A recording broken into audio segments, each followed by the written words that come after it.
आणि मी खूप ब्लेस्ड आहे की मला अपूर्वासारखी बायको भेटली माझ्या आयुष्यात. तिच्यासारखी वाईफ भेटली, बेस्ट फ्रेंड भेटला, तिच्यासारखी फ्रेंड भेटली. म्हणजे जे आपण म्हणतो ना, एक माणसाला एका मुलीमध्ये सगळं पाहिजे, ते सगळं मला अपूर्वात भेटलं. दे दिल परदेसी नू तेनू नित दा रोना पै जाऊगा नाल रंजेठे जोगी दे तेनू जोगण होना पै जाऊगा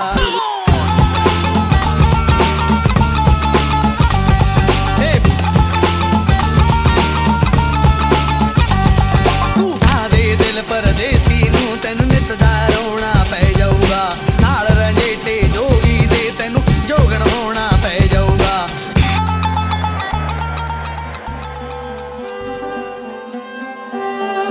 इथून पुढे येणारे खूप सारे अप्स डाऊन्स असतील, खूप साऱ्या गोष्टी सोबत एक्सपिरियन्स करू. सो त्या हर एक अप्स अँड डाऊन्समध्ये, हर एक गोष्टीमध्ये मी त्यांच्या कायम सोबत आहे. माझं त्यांच्यासाठी प्रेम आणि रिस्पेक्ट हे कायम वाढतच राहणार आहे. आणि I love him so much.